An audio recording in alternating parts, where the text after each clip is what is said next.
Kita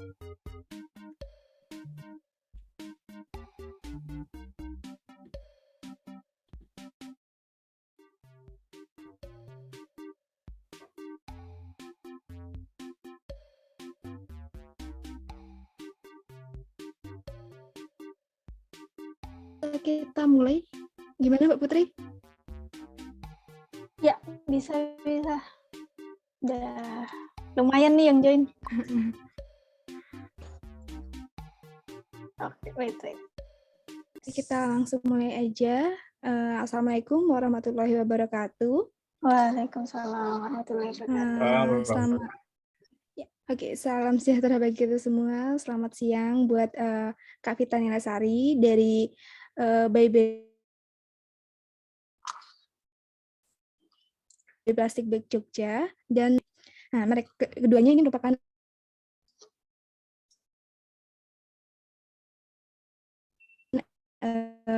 narasumber kita pada hari ini, peserta Plastik by Plastik kali ini.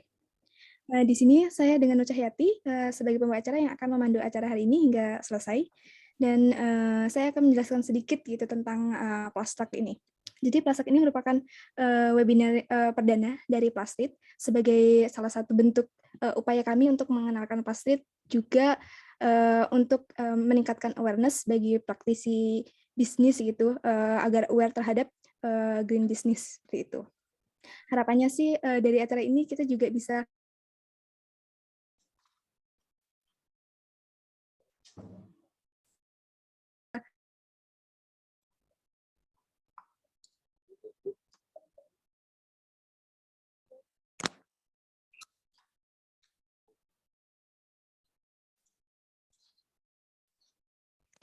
Sorry, ini kayaknya nge-lag ya Mbak Nurnya ya. open cam.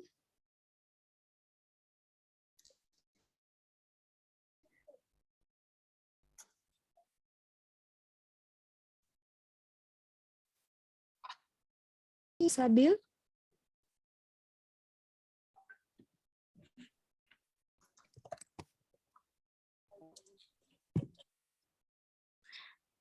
Oke, Mbak Nur kayaknya putus-putus. Ini dulu Mbak, difotoin dulu aja.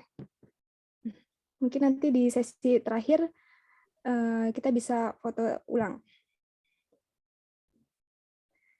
Nah, mungkin kita bisa langsung aja perkenalan ke kedua narasumber kita. Bisa dibantu Mbak Putri untuk menampilkan profil dari Mbak Vita Nilasari dan Mas Teguh Islahuddin.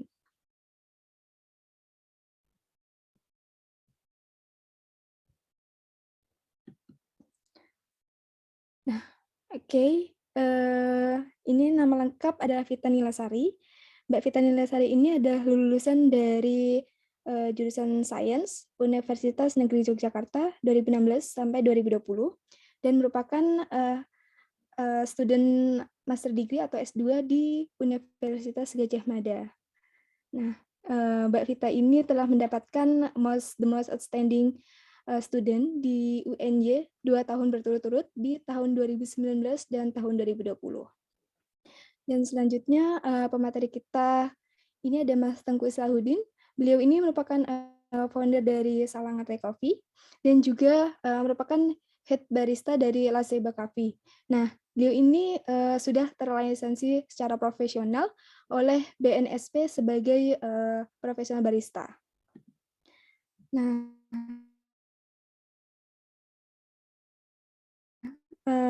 jadi kita akan ada 2 sesi. Yang pertama sesi pemaparan materi untuk masing-masing pembicara, dan nanti di sesi materi ini akan dilanjutkan dengan penjelasan tentang plastik, pengenalan tentang plastik oleh Mbak Putri Amalia, di mana waktunya adalah 15 menit untuk masing-masing pembicara. Dan sesi kedua kita ada sesi tanya jawab.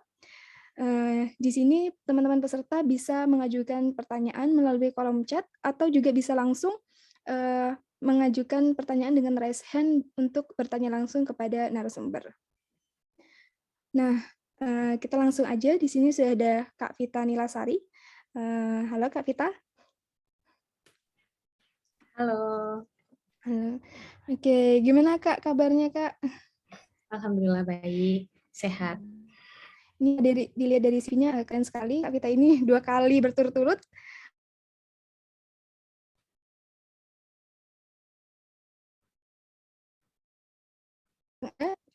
Kepada Kak Vita, waktu dan tempat kami persilahkan.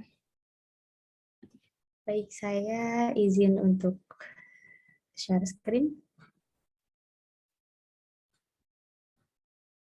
Mungkin bisa langsung di-share. Ya, apakah sudah terlihat? Ya, Oke. sudah Kak Vita. Oke, langsung saya mulai aja ya. Assalamualaikum warahmatullahi wabarakatuh. Selamat siang Assalamualaikum warahmatullahi teman semua, semoga dalam keadaan sehat. Pada siang hari ini ya, saya diberi kesempatan gitu untuk sama-sama belajar gitu tentang green business. Saya Vita, sekarang sudah di Jogja gitu. Oke, pada siang hari ini saya ingin ini nih ngajak jalan-jalan dulu nih. Gimana sih sebenarnya di beberapa negara itu gitu terkait sampah plastik pada khususnya gitu. Oke, pertama kita jalan-jalan ke Maldives gitu ya. Kan kita tahu kalau Maldives itu tempat yang jadi impian semua orang gitu ya. Wah, mau ke Maldives nih, mau menikmati pulau-pulaunya, wisatanya gitu. Tapi ternyata di balik itu Maldives juga punya permasalahan sampah yang cukup besar gitu. Oke, lanjut kita akan ke Tokyo. Nah, Tokyo juga ini ya ikonik gitu ya, negara yang kalau ditanya itu kamu pengen ke Tokyo nggak gitu, pasti semua orang jawab iya gitu. Nah, ternyata di balik keindahan negaranya juga tersimpan sampah plastik yang dihasilkan itu juga lumayan besar. Oke, kita lanjut ke China gitu ya. Sebenarnya mungkin teman-teman sudah banyak yang tahu kalau China juga termasuk ke negara yang menghasilkan sampah terbesar di dunia. Karena memang di sana produksi plastiknya itu besar ya, jadi untuk sampah yang dihasilkan juga besar. Kemudian Filipina juga negara yang indah ya. Nah, di sana juga banyak cemaran-cemaran sampah plastik khususnya baik itu di lahan maupun di perairan. Nah, nggak ketinggalan nih, ternyata di negara kita, di Indonesia juga memiliki permasalahan yang sama, yang tidak kalah kompleks tentang sampah plastik gitu ya, di mana sampah plastik itu bertambah setiap hari, baik itu di lahan biasa maupun di perairan seperti pantai, sungai, dan lain-lain. Nah, dari data yang saya dapatkan dari recyclecoach.com, jadi pada tahun 2021 terhitung sebanyak 8,3 triliun ton sampah plastik yang berhasil dihitung gitu ya dari berbagai negara gitu. Angka ini merupakan angka yang cukup fantastis sebenarnya karena kita melihat ya kalau dari perkembangan plastik itu semakin hari semakin pesat gitu ya dan tidak dapat dikondisikan. Kalau kita lihat dari pertumbuhan angka-angka sampah plastik, penghitungan plastik sebenarnya dimulai pada tahun 1950, di mana pada tahun itu kuantitas plastik sangat sedikit, ibarat kata ya paling berapa gitu ya. Nah, tapi 50 tahun setelahnya ternyata peningkatan jumlah sampah plastik itu sangat banyak. Sampai pada tahun ini saya yakin sampai tahun 2022 pasti sampah plastik itu semakin meningkat dan semakin tidak terkondisikan. Namun memang permasalahan sampah itu dihadapi oleh hampir semua negara di dunia, apalagi sampah plastik gitu ya. Isu-isu sampah plastik di negara biasanya menjadi isu-isu yang hot gitu ya, karena manajemennya itu manajemen susah dan hampir dihadapi oleh semua negara. Contohnya, contoh paling dekat dengan kita sebenarnya itu pada pemakaian plastik, kantong plastik, dan tidak kalah dekatnya dengan kita itu plastik pembungkus makanan. Kalau kita lihat dari segi fungsional gitu ya, plastik pembungkus makanan nih contohnya. Plastik pembungkus makanan itu kan paling lama bertahan itu 1-2 tahun gitu ya. Itu makanan kering. Kalau misal makanan basah, itu lebih singkat lagi, paling 1 minggu gitu ya. Nah, setelah makanan itu kita konsumsi, kan udah tuh nggak kepake. Nah, tapi ketika dia sampai di lingkungan, maka dia akan terurai yang membutuhkan ratusan tahun. Hal ini kan sangat-sangat berbeda gitu ya.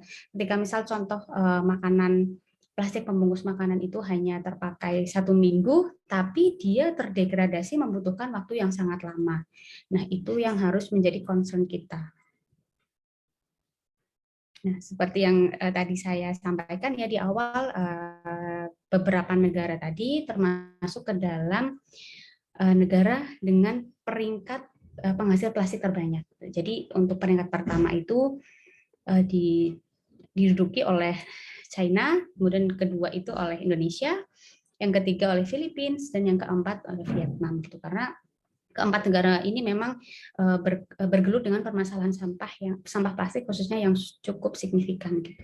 Nah, selain itu, saya juga mendapatkan data bahwasanya 4 sungai di Indonesia termasuk ke dalam 20 sungai paling banyak polusi di dunia. Yaitu ada Sungai Brantas, Solo, Serayu, dan Progo. Mungkin hal ini sudah kita ketahui secara umum gitu ya. Karena memang data ini sudah banyak terpublikasi. Nah, oke, saya akan sedikit memberi contoh ya di salah satu daerah di Indonesia, di mana daerah tersebut merupakan salah satu penghasil sampah terbesar, yaitu di Pulau Dewata, Bali. Nah, tercatat di sini ya pada tahun 2018 gitu dari sebanyak warga negara asing yang datang ke Indonesia, sebanyak 38% itu dia pergi ke Bali gitu. Nah, dari survei yang didapatkan diketahui bahwa WNA tersebut atau turis tersebut itu juga menghasilkan sampah yang dimana sampahnya dia itu malah lebih banyak daripada warga lokal. Nah, kalau warga lokal itu perharinya dari survei tersebut diketahui warga lokal menghasilkan sampah sebanyak 0,5 kilogram per hari. Sedangkan turis atau warga negara asing ternyata dia menghasilkan 1,7 kilogram per hari. Angka ini kan cukup membuat kita ini ya tercengang ya, kenapa mereka pendatang malah menghasilkan sampah yang lebih banyak dibanding dengan warga lokal. Sebenarnya Bali itu sudah menerapkan manajemen sampah yang cukup baik gitu ya. Namun manajemen itu pun belum bisa mengcover semua permasalahannya. Nah, di sini ada survei juga itu bahwasanya di Bali itu dihasilkan 4,200 sekian ton per hari. Nah, untuk sampah yang sudah berhasil di manajemen itu hanya sebanyak 48%, sedangkan 52%-nya masih dibuang ke lahan, kemudian dilakukan pembakaran, dan ada yang mengalir ke sungai yang nanti ujung-ujungnya dia akan sampai ke pantai. Selain di Bali, sebenarnya untuk daerah Indonesia, Jogja merupakan salah satu penghasil sampah terbesar juga. Nah, kita mungkin sudah tahu ya kalau TPST terbesar di Jogja yaitu Piungan itu sudah melebihi kapasitas.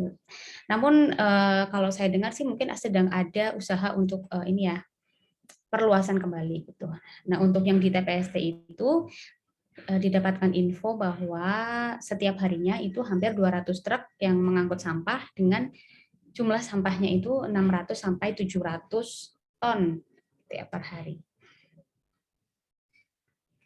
Mungkin kita sedikit sedikit berpikir sebenarnya sampah-sampah yang banyak itu tuh berasal dari mana sih? Gitu. Pasti kita pernah berpikir ke arah sana karena sedikit banyak pasti kita heran dengan menumpuknya sampah yang sangat banyak dan tidak bisa dikendalikan. Kalau dari beberapa sumber mengatakan sampah plastik itu paling banyak dihasilkan oleh sampah rumah tangga, kos, dan lain-lain. Gitu. Kemudian yang kedua oleh restoran, kafe, coffee shop, dan sejenisnya. Kemudian hotel, kemudian packaging makanan, elektronik, serta beberapa bangunan ataupun kantor yang memang memiliki kegiatan masif di dalamnya. Nah, di era ini mungkin ya, saya di Jogja itu sejak tahun 2016. Gitu. Saya sejak 2016 di Jogja, sampai 2022 saya merasakan ini sebuah tren yang tidak pernah putus. Jadi setiap hari atau ya beberapa hari sekali saya misal membuka Instagram, saya melihat ada coffee shop baru, ada kafe baru, ada restoran baru, dan itu terjadi seterusnya gitu sampai sekarang gitu. Memang mungkin Jogja gitu ya dengan posisi yang sangat strategis, banyak ide bermunculan gitu ya. Nah, namun kalau misal kita berpikir pragmatis ke arah sampah plastik ataupun manajemen kafe tersebut, maka kita akan melihat bagaimana sih kafe itu manajemen penggunaan apa namanya botol ataupun cups-nya itu seperti apa, kemudian sampahnya itu dia mengelola bagaimana gitu. Nah, ada survei di sini mengatakan bahwa 6 dari 10 peserta dia per minggunya paling tidak sekali mengunjungi kafe atau coffee shop favorit mereka. Nah, dalam seminggu itu mereka menggunakan 1 sampai 2 cups plastik gitu ya ketika membeli makanan. Nah, mungkin hal ini sudah menjadi hal biasa gitu ya. Apalagi di Indonesia juga 96% dari apa namanya? Makanan, pembungkus makanan itu menggunakan plastik. Jadi memang menjadi peringkat 2 penghasil sampah terbanyak itu bisa kita terima gitu ya, karena memang produksi sampah di Indonesia itu sangat signifikan. Nah, dari situ, dari banyaknya mungkin tren sekarang gitu ya, coffee shop, kafe, restoran gitu. Nah, kalau dari kami sebenarnya kami itu pemerhati gitu ya, bukan seseorang yang terjun langsung gitu ya. Nah, di sini mungkin ada beberapa pertimbangan-pertimbangan gitu. Apakah apa namanya ketika kita akan mendirikan sebuah usaha ataupun merintis gitu, apa sih yang perlu kita perhatikan untuk menanamkan konsep-konsep yang tidak menghasilkan sampah gitu. Ibarat kata sekarang kayak misal kita mau punya usaha gitu nih. Nah, sampah itu jadi kayak misi kehidupan gitu loh. Apakah kita akan mengelola sampah dengan baik? Jika kita mengelola dengan baik, maka kita ikut berperan dalam menjaga lingkungan, dalam menjaga misi kehidupan yang baik gitu ya. Nah, mungkin beberapa cara gitu ya yang bisa kita lakukan ketika kita akan membuka sebuah usaha, coffee shop, restoran, dan lain-lain untuk meminimalisasi sampah yang keluar. Nah, mungkin yang pertama ada penggunaan kantong plastik gitu ya. Penggunaan kantong plastik untuk di ranah restoran dan lain-lain. Sekarang itu kan sudah banyak dilakukan penggunaan kantong plastik sesuai dengan request gitu. Jadi sudah mungkin untuk meminimalisasi kita tidak selalu memberikan sampah plastik, tapi kita hanya memberikan ketika orang tersebut minta. Nah, selain itu kita juga bisa menyediakan reusable bags yang tersedia sehingga pembeli ataupun konsumen akan terfasilitasi. Selanjutnya untuk permasalahan cups gitu ya. Cups mungkin sebenarnya memulai untuk manajemen seperti ini itu tidak mudah ya. Saya paham, sedikit paham gitu ya, tidak mudah. Namun memang ada langkah-langkah kecil yang bisa kita lakukan. Contohnya misal usaha minuman gitu ya. Awalnya mungkin menggunakan cups dari plastik ataupun kertas gitu ya. Namun di sisi lain kita bisa memberikan opsi ataupun edukasi gitu kepada konsumen bahwasanya misal toko kami menyediakan menu dengan botol yang bisa dibawa dari rumah gitu. Nah, kemudian memudahkan konsumen misal mau membawa botol dari rumah itu diperbolehkan. Terus mungkin juga kita bisa memberikan edukasi lewat poster-poster yang bisa ditempel di tempat tersebut. Selain itu mungkin kita juga bisa adakan diskon gitu ya, diskon ketika konsumen tersebut membawa tempat sendiri. Karena pada dasarnya konsumen itu akan konsumen sebenarnya juga membutuhkan edukasi gitu ya. Edukasi bagaimana sih sebenarnya ketika kita mau beli minum apakah bisa pakai wadah dari rumah atau enggak gitu ya. Nah, untuk selanjutnya itu ada penggunaan sedotan gitu ya. Sedotan. Mungkin kalau di Jogja itu sudah banyak ya beberapa kafe, restoran, coffee shop itu dia sudah tidak lagi menyediakan sedotan. Jadi mungkin hanya request tertentu yang memang membutuhkan sedotan. Nah, itu juga merupakan salah satu upaya untuk mengurangi adanya sampah sedotan plastik. Kemudian untuk botol-botol minuman yang masih ditaruh di botol gitu ya, mungkin seperti tadi konsumen juga bisa membawa botol dari rumah, kemudian mungkin bisa kafe ataupun apapun bisa menyediakan botol yang ada di kafe tersebut, bisa dibeli dengan harga, kemudian bisa adakan diskon untuk konsumen yang memang membawa wadah dari rumah. Kemudian untuk alat makan juga sekarang kalau saya merasakan sudah banyak ya kafe-kafe yang menggunakan alat makan yang tidak sekali pakai atau berbahan dasar plastik gitu. Dan kebanyakan kalau misal take away gitu ya, kita akan diberi opsi apakah kita akan membutuhkan peralatan makan tersebut atau tidak. Nah, mungkin itu juga salah satu cara yang bisa dilakukan ya oleh pengusaha gitu ya untuk mengurangi sampah plastik di peralatan makan ini. Apalagi sekarang juga sangat ini ya, sangat bervariasi gitu. Jadi dari bambu, terus dari kayu dan lain-lain sudah banyak dijual di e-commerce gitu. Ini untuk wadah makan juga bisa disediakan, mungkin membawa dari rumah atau disediakan di kafe tersebut. Lalu tadi mungkin dari segi pengusaha gitu ya. Kalau misal dari individu gitu ya, dari kita, apa sih yang bisa kita lakukan? Nah, di sini saya akan mengambil satu konsep gitu ya, konsep recycle di mana kita dapat mengolah kembali barang-barang menjadi barang yang bermanfaat gitu. Jadi tidak menjadi sampah gitu. Nah, saya di sini ada sedikit games gitu ya. Jadi untuk recycle ini kan tahap pertama yang bisa kita lakukan itu memilah sampah gitu ya. Nah, di sini saya ada games untuk memilah sampah gitu ya. Mungkin teman-teman nanti bisa ngikutin gamesnya. Oke, untuk rules-nya itu, jadi sebelum kita merecycle, kita harus tahu nih sampahnya kita itu termasuk ke kategori mana gitu. Apakah dia sampah plastik, sampah kertas, atau sampah metal gitu ya. Oke. Nah, untuk rules-nya, tolong diingat-ingat. Jadi kita akan games, rules-nya ini. Untuk tempat sampah yang berwarna merah itu untuk plastik, kemudian hijau itu untuk kaca-kaca, terus yang biru itu untuk kertas-kertas, dan kuning untuk ini ya, apa namanya, berbahan dasar aluminium dan kawan-kawannya. Oke, sudah siap? Mungkin nanti yang mau jawab bisa ini ya, bisa diketik di kolom chat atau mungkin langsung open mic nggak apa-apa. Siap, Kak. Oke, kita mulai ya. Oke.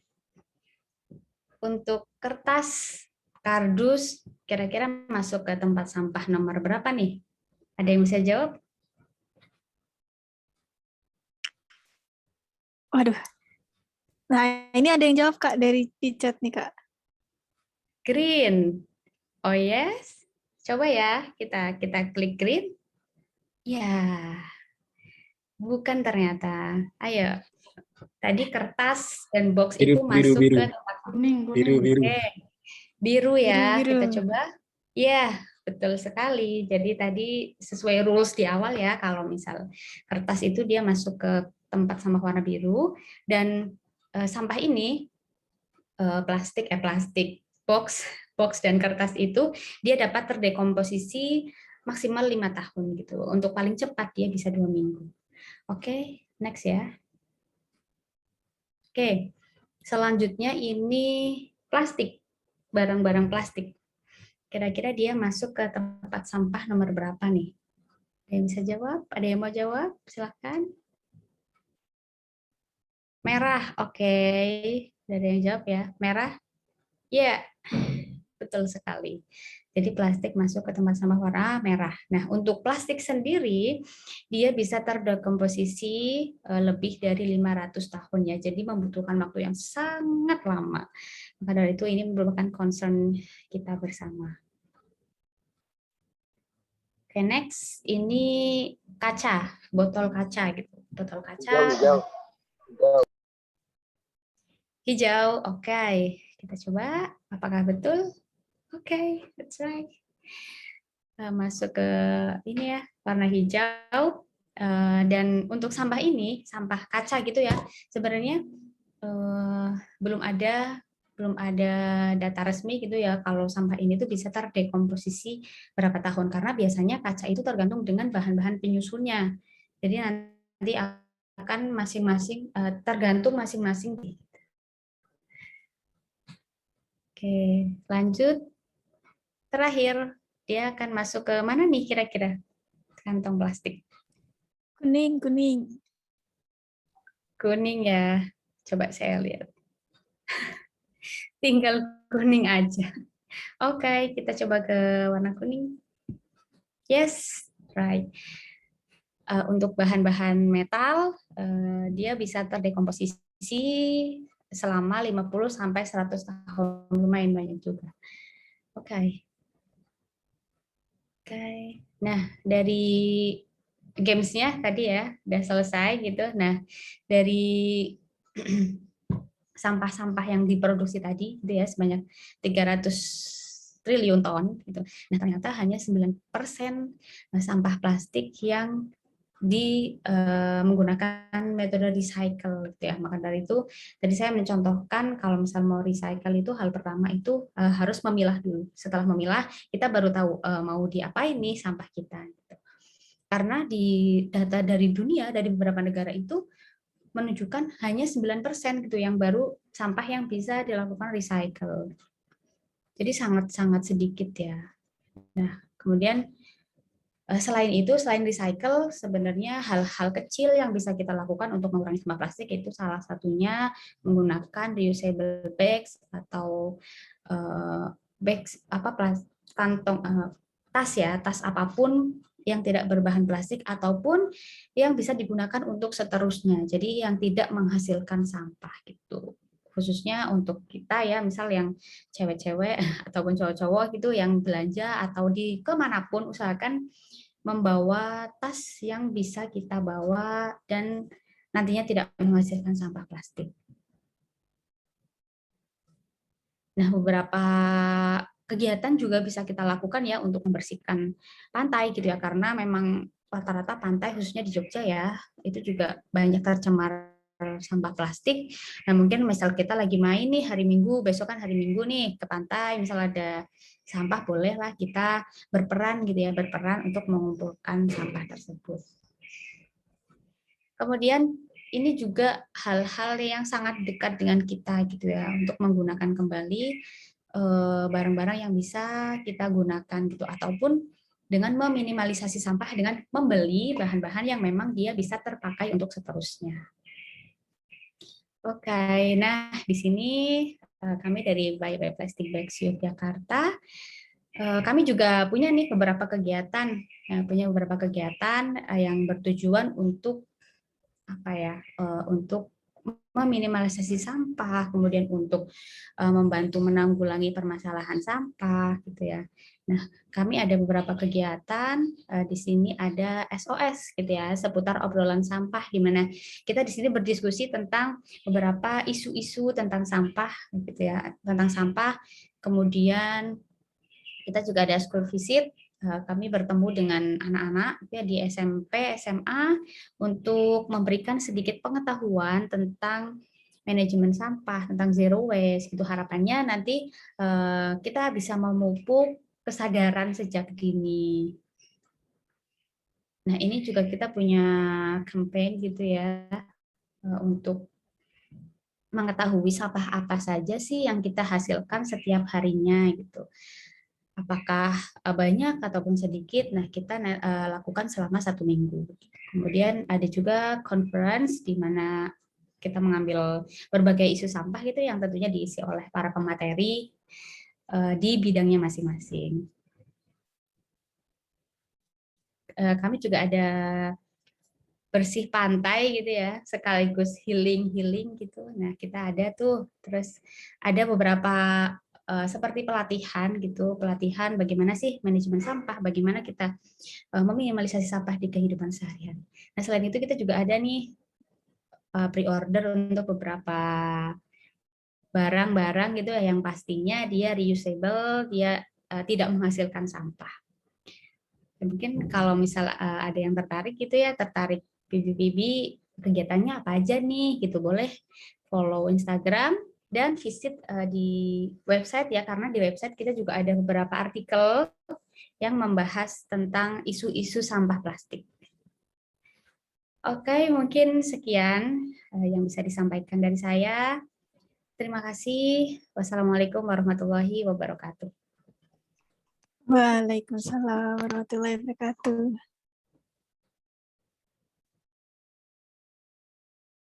Oke, terima kasih Kak Vita. Ini materinya sangat insightful sekali. Ini benar-benar membuka kita bahwa betapa seriusnya masalah sampah di negara kita, gitu kan. Gamesnya juga seru, teman-teman mengikuti semuanya. Nah, selanjutnya kita akan masuk ke pemaparan yang kedua.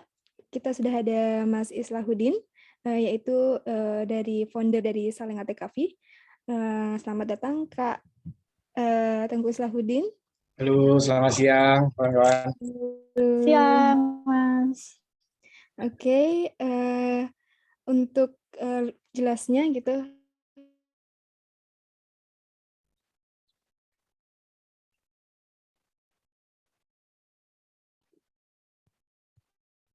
Oke, sepertinya bisa langsung dimulai aja, Mas. Sesi sharing-sharingnya, siap. Saya sebenarnya lagi mau share screen, tapi mana? Sebentar.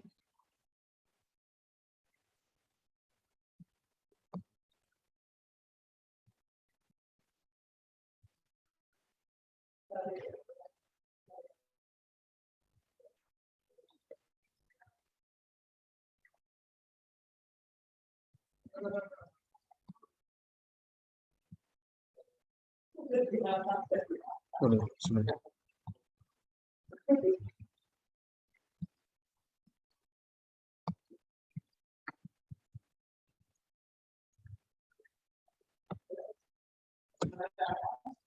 Oke, baik. Selamat siang, Assalamualaikum warahmatullahi wabarakatuh. Waalaikumsalam warahmatullahi wabarakatuh. Kebetulan share screen-nya nggak bisa nih. Tadi udah muncul loh, Mas. Ya, yang file-nya apa-apa gini aja, nggak usah. Oke, siap. Soalnya cuma data sih, cuma data berapa banyak coffee shop di Jogja dan restoran. Terima kasih yang pertama buat kawan-kawan Plus Street udah diberi kesempatan buat ngobrolin perihal Green F&B konsep ini. Mungkin seperti yang udah dijelasin Mbak Vita juga tadi, memang benar bagaimana ini perihal bicara sampah plastik dan kemudian iklim dan isu lingkungan lainnya, ini memang udah sangat menjadi prihatin kita bersama. Ya, jika tidak, tentu mungkin Plus Street juga nggak akan hadir untuk menjadi satu brand campaign ataupun ya pergerakan less waste ya. Nah, mungkin dari saya pribadi, pada saat bicara F&B green concept ini, saling ngerti sendiri mungkin secara di sini karena saya ditulis sebagai founder saling ngerti juga ikut malu. Saling ngerti sendiri juga belum mampu menanggulangi bagaimana food waste itu bisa terminimalisir. Maksudnya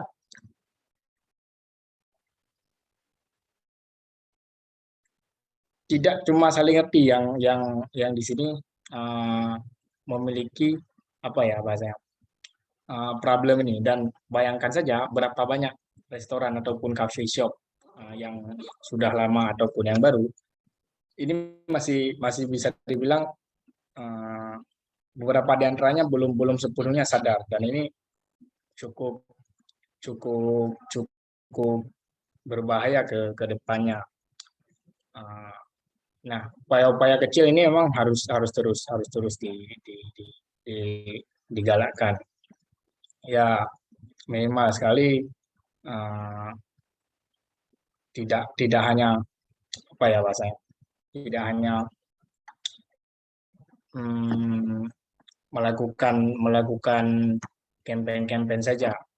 Nah, terakhir sebelum pandemi, saya ingat waktu diisi bersama kawan-kawan saya seni tala itu, mereka melakukan satu kegiatan di hari bumi, dan ini berarti nanti 24 Maret 24 April nanti ya hari bumi lagi ya, Mbak. Yes. Nah, dulu sempat kawan-kawan dari Sasentila juga bikin satu acara operasi plastik. Jadi seluruh apa ya, akademisi, kemudian kawan-kawan mahasiswa itu diminta buat apakah mengumpulkan sampah, apakah kemudian apa sampah yang dipakainya di kos segala macam itu untuk dikumpulkan dan menjadi satu karya instalasi, dan itu menarik di apa di kegiatan mereka. Dan ya hampir seperti kawan-kawan dari Bali, tapi mereka organisasi, maksudnya komunitas mahasiswa yang Bali di Jogja, mereka juga sempat kan di 2019 juga kalau nggak salah, mereka bikin patung-patung ya dari sampah-sampah plastik juga. Nah, tapi kan pertanyaan besarnya pada saat bicara program daur ulang plastik, ke kebanyakan dari beberapa pergerakan adalah itu tetap menjadi bentuk yang sama, dalam artian belum ada proses daur ulang yang bisa dibilang apa ya, merubah fungsi, maksudnya dia tetap bakalan jadi plastik, hanya saja mungkin lebih steril dan dalam bentuk-bentuk kreatif, maka mungkin cuma jadi tas belanja, tapi ya ujung-ujungnya dia tetap bakalan jadi sampah lagi. Karena yang perlu disadari bahwa saya berpikir ini bagaimana bukan bagaimana kawan-kawan itu terlepas daripada mengelola sampah, tapi kadang-kadang bicara membuang sampah. Jadi kadang ada orang ya kayak tadi, mungkin kayak pas game Mbak Vita tadi, kita ada pemilahan. Nah, untuk yang sampah-sampah nggak dipilah kan bakalan susah untuk bagaimana itu di recycle ya, Mbak. Nah, jadi mungkin kalau saling ngerti, saya pribadi tetap kayak mencoba berusaha meskipun tidak sebegitu besar dampaknya untuk bagaimana ya kawan-kawan customer, kawan-kawan yang berusaha belanja di sana untuk diarahkan membuang bekas kemasan minuman ataupun botol-botol minuman yang masih bisa didaur ulang. Nah, terlepas daripada itu, problem satu lagi memang yang terjadi adalah food waste ya, sampah makanan ini yang bisa dibilang sangat menjadi PR bersama, karena saling ngerti pribadi juga kewalahan dalam hal ini, karena kadang orang habis pesan makan juga nggak habis, hasil ya restoran ya tidak cuma hanya saling ngerti, jadi restoran itu yang kewalahan sendiri untuk mengelola sampah makanan itu, sehingga kemudian menjadi gas metanol yang luar biasa, ditambah berapa banyak restoran di Jogja yang bisa dibilang sangat ya ini mengerikan sebenarnya. Belum lagi sebelumnya juga di 2019 juga tempat pembuangan sampah yang piungan itu kan tidak bisa beroperasi. Nah, sebenarnya tidak banyak sih sebenarnya yang mau disampaikan. Tapi apa ya? Mungkin nanti kita bisa diskusi ya, apa langkah-langkah atau hal-hal yang konkret win-win solution yang bisa kita pikirkan bersama supaya diskusi ini jalan. Oke, gitu mungkin Mbak Nur atau Mbak Putri. Terima kasih. Terima kasih banyak Mas atas sharing-sharingnya, insight-nya tadi luar biasa. Ternyata Mas juga pemerhati ya, tahu banget nih isu-isunya gitu.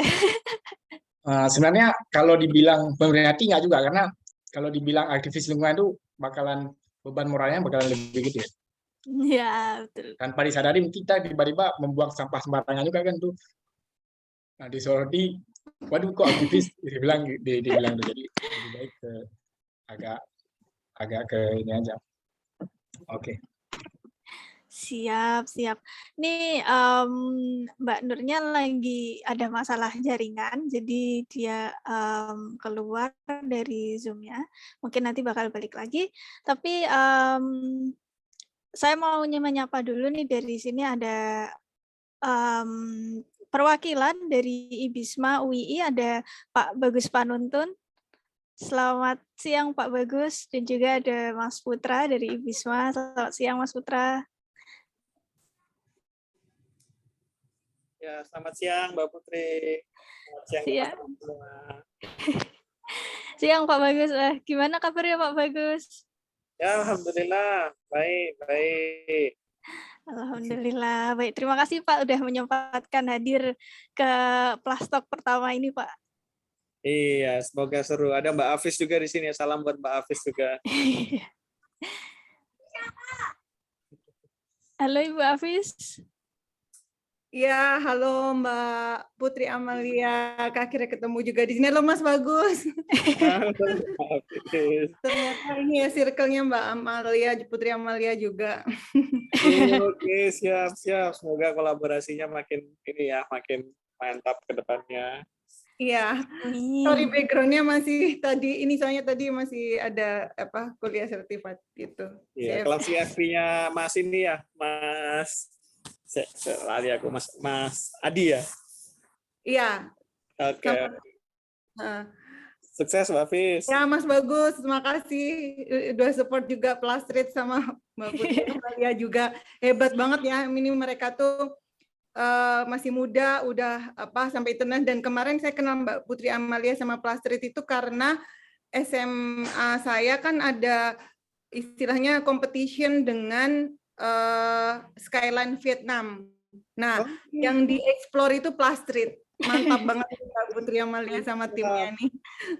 Terima kasih dukungannya Mbak Afis. Semoga teman-teman juga tenan-tenan startup IBISMA juga makin banyak yang bisa jadi pengusaha sukses juga kayak Mbak Afis. Amin. Iya. Monggo dilanjut. Ya, sukses Mas Bagus. Iya. Terima kasih. Nah, untuk selanjutnya saya akan share sedikit teman-teman tentang tadi kita udah ngobrol dengan Mbak Vita terkait green F&B bisnis itu gimana, praktisnya atau cara-caranya, dan sharing dari Mas Islahuddin terkait trennya sekarang, apalagi di Jogja juga. Nah, sekarang kita mau share tentang Kaptik. Sebentar. Jadi di sini Plastreet kita punya salah satu solusi gitu, bukan untuk menggantikan plastik, karena kita tahu plastik itu ini ya susah untuk dihindari ya kan. Tadi dari Mbak Vita dan Mas Islahuddin juga menyatakan kalau kita susah nih kalau untuk memisahkan plastik dari kehidupan kita gitu. Nah, jadi kita berpikir gimana sih caranya biar kita bisa mengolah atau at least mengumpulkan sampah plastik ini supaya tidak tercemar oleh sampah-sampah lain dan lebih bisa didaur ulang. Oke. Nah, di sini kita punya campaign Save Plastic Cup Waste with Plastreet. Nah, gimana sih, siapa dan kenapa kita bisa save the world dari sampah-sampah polusi ini. Nah, tadi udah banyak banget dibahas oleh Mbak Vita dan juga Mas Islahuddin terkait Yogyakarta sampahnya tuh gimana. Nah, emang banyak banget coffee shop baru di Jogja. Kalau di data kita hampir terdapat dua coffee shop dalam 1 kilometer. Jadi bayangin gimana dempet-dempetnya coffee shop itu, kita jalan pun bisa langsung nemuin 2 atau lebih coffee shop. Dan mostly kebanyakan coffee shop itu pakai cup plastik ya Mas ya, sebagai packaging-nya, nggak cuman untuk di take away, tapi dine in juga pada pakai cup plastik gitu.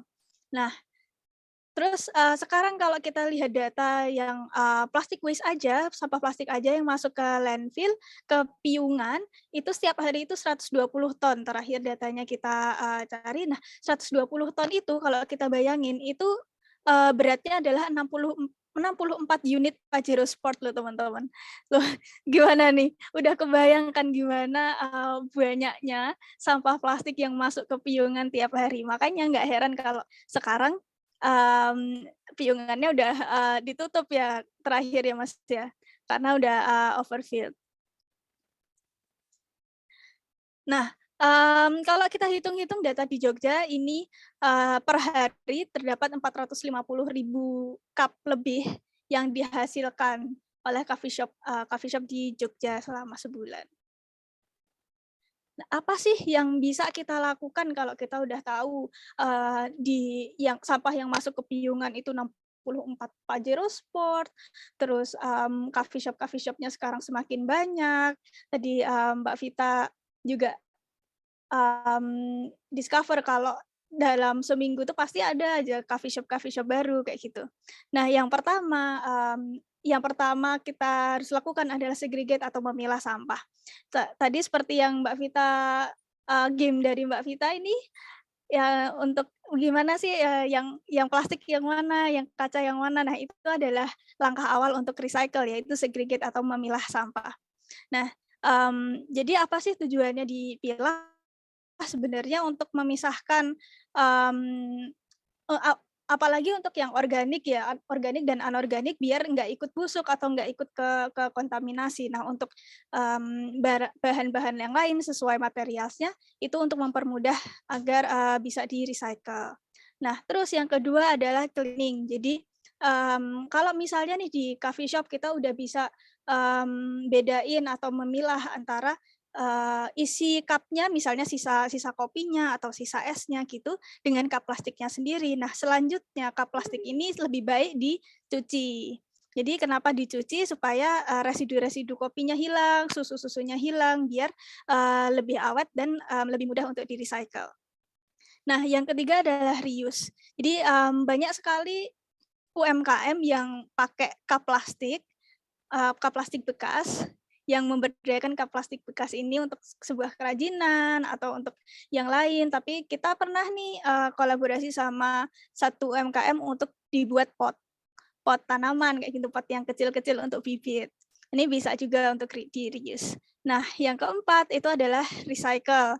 Jadi kita bisa create new product atau bikin produk baru dari use cup plastik yang udah terpakai. Kita bisa ubah ini jadi dalam bentuk lain, dan kita bisa salurkan ke manufacturer kayak ke pabrik recycle buat diolah lagi dan bisa menjadi bibit plastik lagi seperti itu.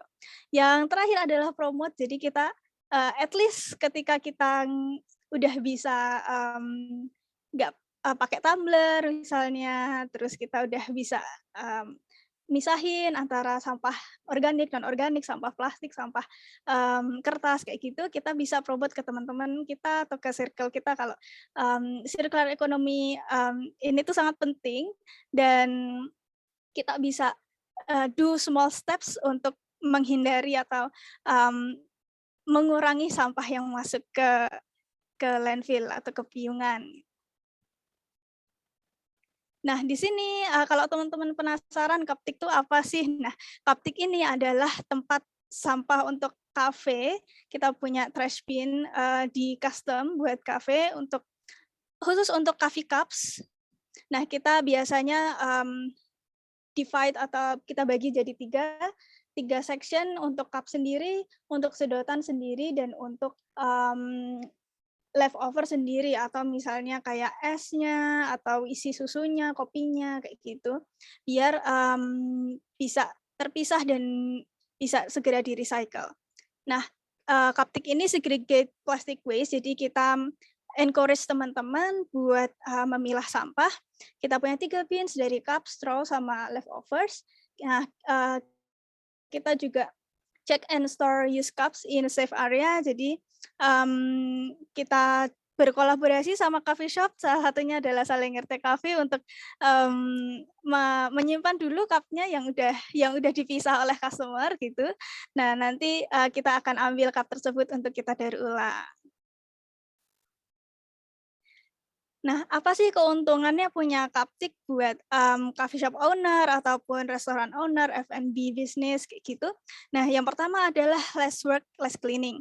Jadi ketika kita punya Cuptik, kita bisa bilang ke customer kalau nanti setelah selesai minum atau setelah selesai bisa ya dibuang ke sini gitu, ke Cuptiknya. Nah, itu adalah untuk men-trigger customer untuk bisa self-service untuk bersihin sendiri dan juga nyobain nih Cuptik gimana sih, terus segregation itu gimana sih, milah sampah itu gimana, dan itu ternyata itu sama sekali nggak ribet gitu untuk memilah sampah.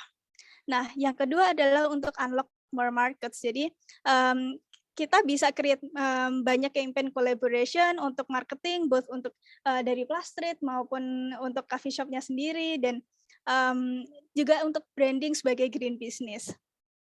Ya, sesuai dengan poin ketiga, kita bisa di-acknowledge as a green business, karena sekarang banyak ngetren banget kan Mbak Vita kalau green business ini semuanya pada berlomba-lomba. Jadi kayak, oh kita ini sustainable, kita ini green business. Nah, dengan adanya Cuptik, karena kita akan treat your waste atau coffee cups-nya itu secara responsibly, jadi kayak bisa diklaim kalau coffee shop ini is a green business. Nah, kita sistemnya ada 2, kalau teman-teman kepo sedikit nih, biar tahu kita ada 2 pricing plan, yang pertama fully owned, yang kedua adalah rent. Jadi kayak bedanya nggak begitu signifikan, cuman kayak dibayar full atau per bulan, seperti itu. Nah, jadi sekarang adalah waktu kita untuk make a change, karena everybody can recycle. Buat teman-teman yang punya kepengen misalnya ada coffee shop favorit yang, oh coba dong di coffee shop ini ada Cuptik dong, kayak gitu, bisa banget kontak ke kita ke IG Plastreet, gampang banget @plastreet, gitu aja. Thank you teman-teman. Oke, karena udah habis ya waktunya juga, sekarang bisa masuk ke Q&A session. Buat teman-teman yang mau tanya, boleh langsung on cam, on mic, ataupun tanya di chat. Silahkan teman-teman.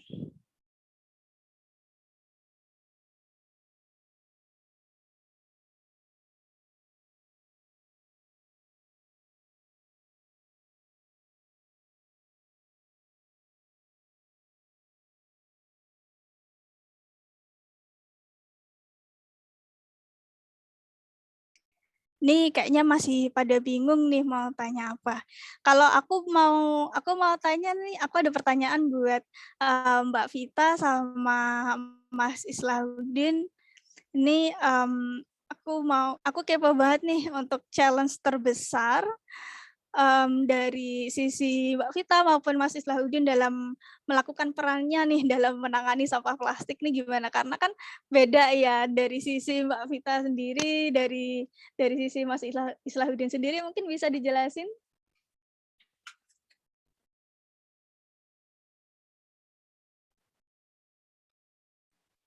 Mau Mbak Vita dulu atau gimana? Silahkan Mas, duluan nggak apa-apa. Oke. Baik. Kalau ditanya challenge terbesar, eh, apa ya? Lagi-lagi mungkin ke kesadaran ya. Circle main kita, eh, keluarga atau ya teman kampus, teman kantor. Eh, karena apa ya? Kenapa? Kalau mungkin saya mau menambahkan satu pertanyaan juga buat saya. Jadi kalau ditanya, lah, terus kemudian kenapa saling ngerti atau saya pribadi ingin bekerja sama dengan Plusri? Karena jujur, eh, apa ya, untuk beberapa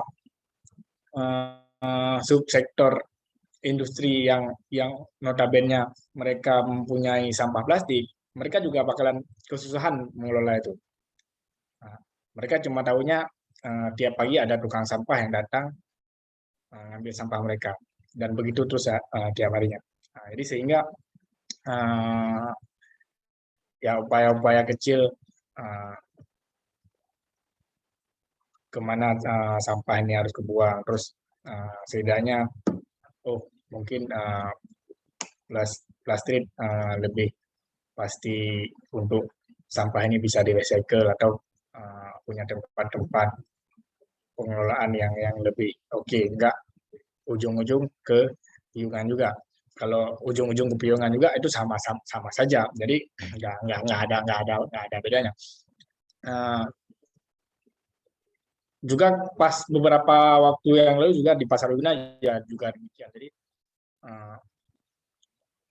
mereka dari Pastel Lab yang dari di Jakarta itu, mereka juga berpikir bahwa kami saja yang sudah mendaur ulang plastik ini masih kepikiran bahwa ya ini masih kemudian hari juga bakalan jadi sampah lagi, mau berapa kali daur ulangnya gitu. Nah, mungkin itu sih. Baik, terima kasih banyak Mas Isladin. Mungkin dari Mbak Vita langsung. Oke, kalau saya kayaknya banyak banget ya tantangannya ya. Kalau yang paling saya rasakan tuh kalau untuk sampah plastik ya, itu untuk kebutuhan sehari-hari gitu. Misal makanan nih, kan di Indonesia itu kan, apalagi di Jogja lah ya, di Jogja ini hampir semua makanan dia itu dibungkus plastik. Baik itu yang kecil-kecil sampai yang gede-gede, dia pasti masih pakai plastik gitu. Kadang saya pernah tuh mau beli makanan, udah bawa tempat makan, nah tapi ujung-ujungnya makanan itu udah dibungkus plastik dari sananya. Terus saya masukin ke tempat makan ya sama plastiknya gitu loh. Jadi ya ini apa gunanya ya saya bawa tempat makan buat ngangkut sampah plastik, kan sama aja kan. Terus kalau misal belanja nih ya, misal belanja kita sama aja, misal misal belanja apa ya, makanan gitu, bahan makanan gitu. Nah sama aja kita beli dari supermarket ya udah ada plastiknya. Misal sayuran nih, sayuran dari sana udah ada plastiknya gitu. Ya udah, lagi-lagi walaupun kita bawa tas belanja, di dalamnya tuh ya isinya plastik kayak gitu. Nah itu mungkin kalau misal dari saya itu udah berusaha nih bawa tas plastik kalau pas belanja gitu. Nah tapi pas saya buka, saya beli buah, saya beli sayur, semuanya itu masih dikasih plastik gitu. Nah kemarin tuh saya sempat kepikiran apa saya beli ini ya, reusable pouch gitu yang bisa buat ngewadahin buah ataupun sayur lain, biar saya nggak pakai ini plastik dari minimarketnya kayak gitu. Terus mungkin juga setiap hari juga saya masih menghasilkan sampah, kayak sampah apa namanya, sabun ataupun sampo gitu-gitu. Terus mungkin kalau terkait yang seperti apa kayak coffee shop itu, restoran-restoran, saya juga masih ini ya jarang kalau misal beli bawa botol sendiri, karena kadang botolnya itu kayak harus menyesuaikan gitu loh. Misal kita mau beli apa nih, beli jus misal, ternyata aku bawa botol yang kecil. Nah pernah itu saya beli apa jus kan, terus saya bawa botol kecil ternyata nggak nyukup, terus ya udah akhirnya yang setengahnya diwadahi plastik ya udah sama aja itu ada plastiknya juga ya. Mungkin saya aja gitu ya yang kurang menyediakan botol dengan berbagai varian volumenya gitu. Itu sih sebenarnya kalau dari saya memang masih banyak sekali tantangan ya untuk meminimalisasi sampah plastik yang dihasilkan. Gitu Putri. Baik, terima kasih banyak Mbak Vita.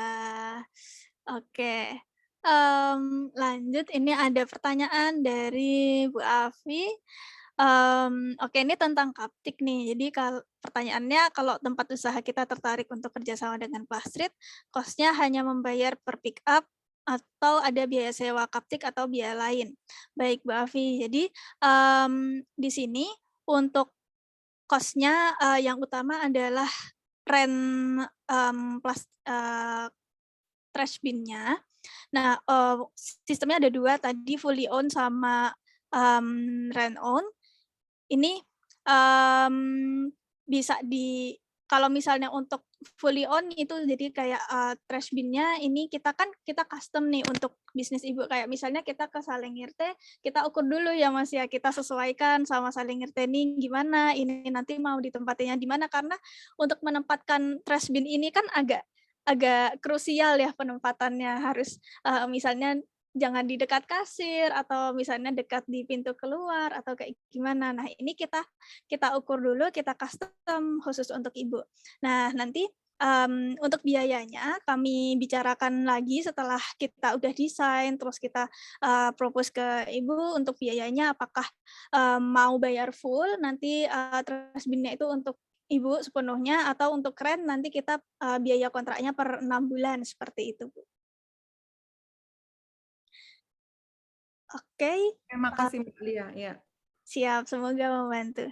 Oke, next untuk pertanyaan berikutnya dari pandangan dari Mas atau Mbak AR ini, pandangan Kak Putri, Kak Isla, dan Kak Vita mengenai prospek green business F&B di masa mendatang, apakah menguntungkan khususnya di Indonesia?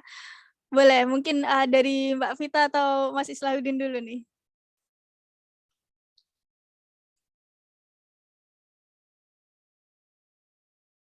Silakan.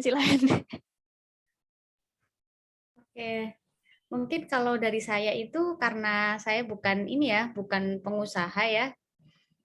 Saya konsumen kan sebenarnya di posisi ini gitu ya, konsumen. Mungkin bisa aja kita mengurangi cost kalau misal diberlakukan contohnya membawa botol sendiri gitu, atau mungkin dari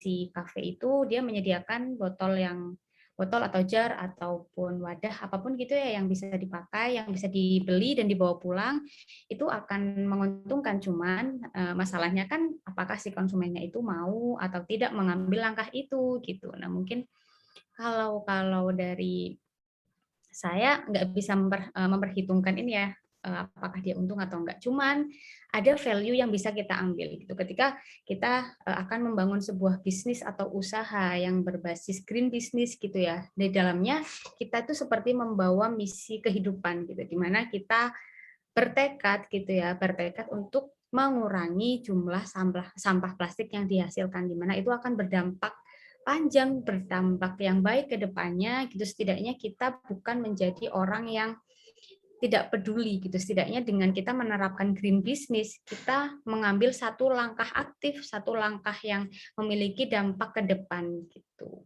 Mungkin kalau dari saya seperti itu. Jadi value-nya menurut saya value untuk green business itu sangat-sangat baik gitu ya. Mungkin seperti itu, Kak Putri. Baik, terima kasih Mbak Vita. Mungkin bisa dilanjut Mas Islahuddin. Ya, pertanyaannya prospek apa enggak?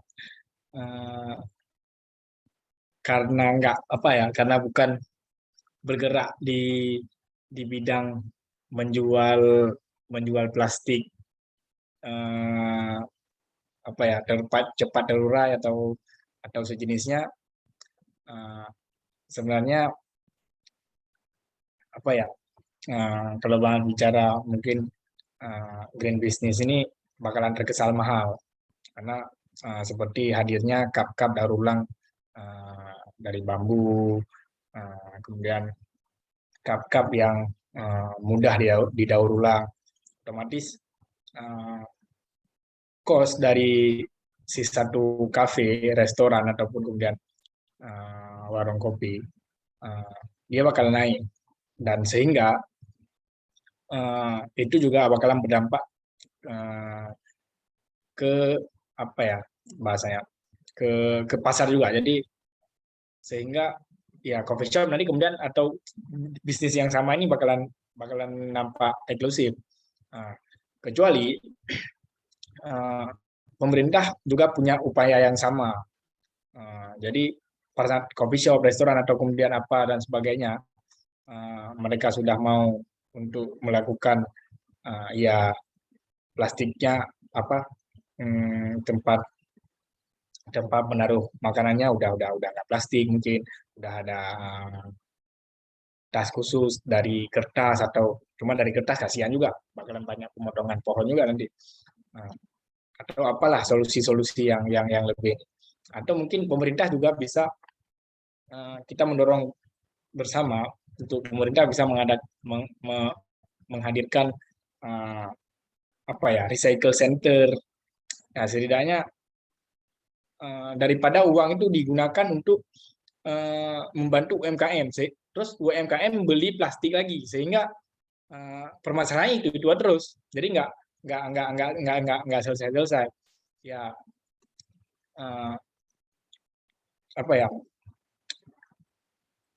ya kalau ditanya prospek dia bakalan terkesan eksklusif, tapi lagi-lagi mungkin di beberapa daerah mungkin kalau di Jakarta udah banyak, udah ada toko kopi tuku yang udah melakukan, bisa dibilang mungkin mereka udah menjual value terhadap kepedulian lingkungan seperti yang Mbak Vita bilang. Jadi udah nggak jualan kopi atau makanan yang ini, makanan tetap jualan, tapi ada jualan value, jualan histori di baliknya lagi. Mungkin gitu sih. Siap, terima kasih Mas Islaudin. Ini sarannya menarik banget nih untuk buat recycling center dan lain sebagainya. Kayak, wah ini sebuah insight baru ya Mbak Vita ya. Nah, kalau dari saya terkait prospek green F&B bisnis ini, trennya kalau untuk sekarang tren green business ini kan lagi di awal ya. Jadi menurut saya nih nggak ada salahnya untuk kita mulai duluan daripada nanti kalau udah mainstream banget terus kayak wah telat banget nih menerapin green konsepnya gitu kan Mbak Vita. Karena banyak banget sekarang kayak udah mulai, dan konsep green business ini juga sedang digencarkan oleh baik dari pemerintah maupun di banyak NGO yang bergerak di bidang limbah, sampah, dan lain sebagainya. Ini kayak sebuah upcoming trend lah, bisa istilahnya. Jadi menurut saya sih ini bakal jadi tren, tapi mungkin masih beberapa tahun ke depan, dan kita bisa kayak bikin konsep dulu, testing pasar dulu, gimana sih orang-orang di Jogja responnya terhadap bisnis-bisnis yang seperti ini gitu. Oke, thank you banget kakak-kakak insight-nya. Terus pertanyaan terakhir ini karena kita udah jam 14.43. Nah, terkait Kaptik, adakah platform untuk mewadahi coffee shop untuk menampung sampah plastik?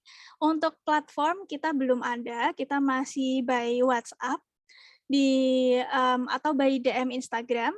Jadi untuk informasi lebih lengkapnya bisa by Instagram di @plastreet. Gimana ini?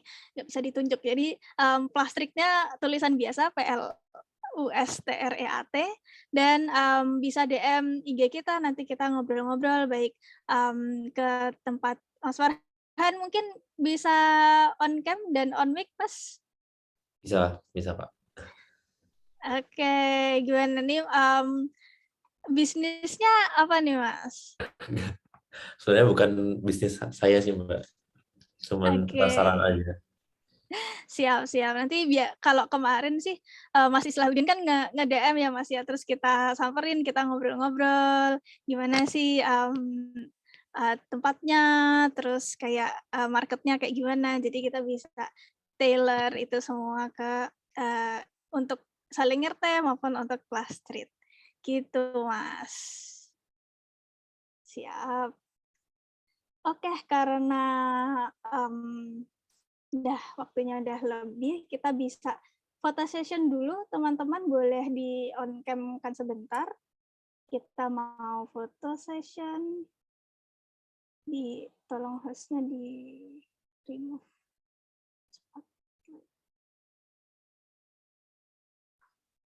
Oke.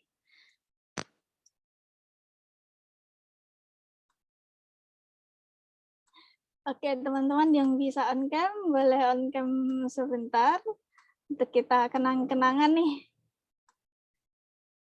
Plastop pertama. Teman-teman di sini beruntung banget nih hadir di perdana Plastop dari Plastreet.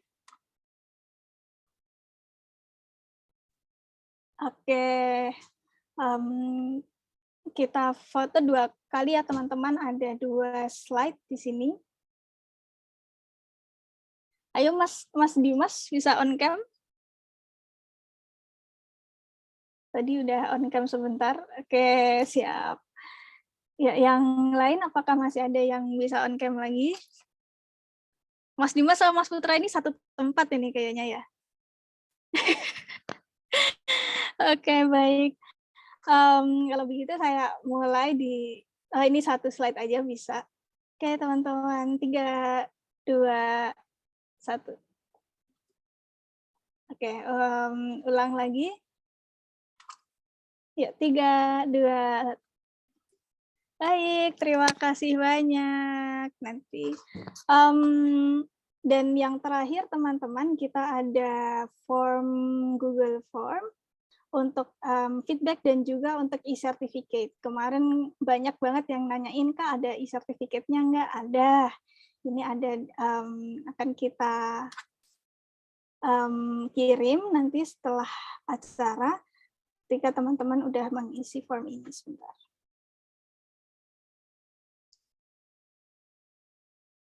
Oke. Link formnya ada di chat Zoom ya, teman-teman. Ini ngisinya cepat banget. Jadi bisa langsung diklik, diisi, langsung di submit.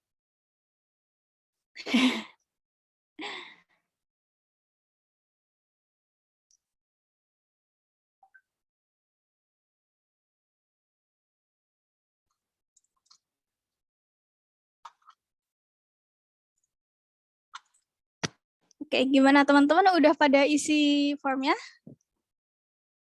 Gimana Mas Abil? Oke.